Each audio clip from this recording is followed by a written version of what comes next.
High profile ચોરની luxurious life. 12 girl સાથે લગ્ન, ધર્મ પરિવર્તન, ચોરી કરવા ફ્લાઇટમાં જતો ને 5 સ્ટાર હોટલમાં રોકાતો, 4 બંગડીવાળી ગાડીમાં જ ફરતો।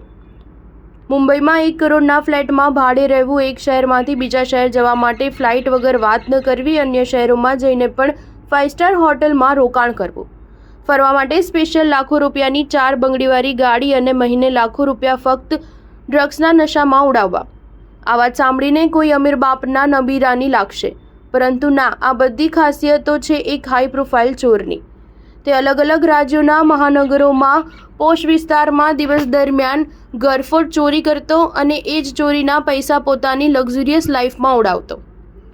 આ ચોરની પોલીસને બાતમી મળતા જ પોલીસે 5 દિવસની રેકી બાદ આરોપીને ઝડપી પાડ્યો અને લાઇફસ્ટાઇલ પાછળના રાઝ પરથી પડદો ઉઠાવ્યો।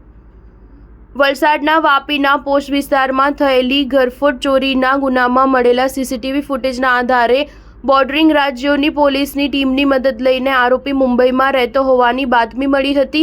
એ બાતમીના આધારે વલસાડ એલસીબીની ટીમે અલગ અલગ વેશભૂષા ધારણ કરી શંકાસ્પદ આરોપીની શોધખોળ હાથ ધરી હતી, જેથી એલસીબીની ટીમને 5 દિવસની ભારે જહેમત બાદ મુંબઈના પોશ વિસ્તારમાં 1 કરોડ રૂપિયાની કિંમતનો ફ્લેટ ભાડે રાખીને રહેતા અને લક્ઝુરિયસ લાઇફસ્ટાઇલ ધરાવતા ચોરને ઝડપી પાડવામાં સફળતા મળી હતી। એ બાદ પોલીસે તેની પ્રાથમિક પૂછપરછ કરતા ચોરીના અનેક ગુનાનો ભેદ ઉકેલાયો હતો।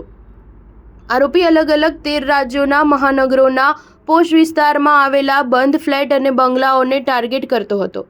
દિવસ દરમિયાન પોશ વિસ્તારમાં રેકી કરતો અને એ દરમિયાન જે ફ્લેટ કે બંગલો બંધ દેખાય અને સિક્યુરિટી ગાર્ડ ન હોય એવી સોસાયટી એપાર્ટમેન્ટમાંથી ચોરી કરતો હતો। સ્ટાર ન્યૂઝ 7 હંમેશા સચ્ચાઈની સાથે।